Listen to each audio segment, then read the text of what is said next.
தம்பி, உலகத்துல மொழியில் இருந்தா எல்லாமே பிறகுது.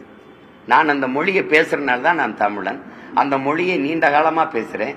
நான் என் இனம் ஒரு கூட்டம் நிலைத்து வாழ்ற கூட்டம் இருக்குன்னா அது ஒரு இனம்னு வரையறுக்கப்படுது. அந்த இனம் ஒரு நிலைத்து ஒரு இடத்துல வாழுதுன்னா அது தேசிய நிலப்பரப்புன்னு வரையறுக்கப்படுது. அப்போ மொழிதான் எனக்கான கலை, இலக்கியம், பண்பாடு, வாழ்வியல், மரபு, கலாச்சாரம், வழிபாடு, வரலாறு, அறிவியல் எல்லாத்தையும் கொடுக்குது. அந்த மொழியே சாணி ஏன் கூப்ப காட்டு மிராண்டி மொழி. உங்க தமிழ் தாய்க்கு என்ன கொம்பா இருக்கு? உங்க தமிழ் தாய் 3000 ஆண்டுகளா உங்களை என்ன படிக்க வச்சாலான்னு கேட்டா, அப்ப திருக்குறள், இந்த இந்த சிலப்பதிகாரம், மணிமேகலை, ஐங்குறுநூறு, 1810, பரிபாடல், இந்த சங்க இலக்கியங்கள்லாம் எழுதி கொடுத்தவனெல்லாம் எங்க தமிழ் தாய் படிக்க வைக்கலையா?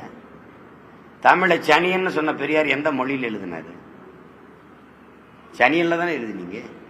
நீங்க என் மொழியவே இழிவாய அது ஒண்ணுமில்லைங்கிற போது அப்புறம் என்ன சமூக மாற்றம், அப்புறம் என்ன சீர்திருத்தம், அப்புறம் என்ன அரசியல் இருக்கு? அடிப்படையே தப்பா இருக்கு. இருக்கா இல்லையா அதை மட்டும் பேசு. என்னுடைய ஆக சிறந்த உலக நெறி ஒன்று இருக்கு, வாழ்வியல் நெறி, திருக்குறள். அதை மடம்ட்டீங்க.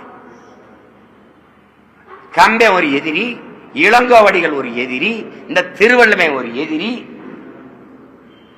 என்னுடைய எல்லாத்தையுமே குப்பைன்ட்டு அப்புறம் என்ன நீங்க சமூக சீர்திருத்தம், மாறுதல், எனக்கு நல்லது சொல்றது?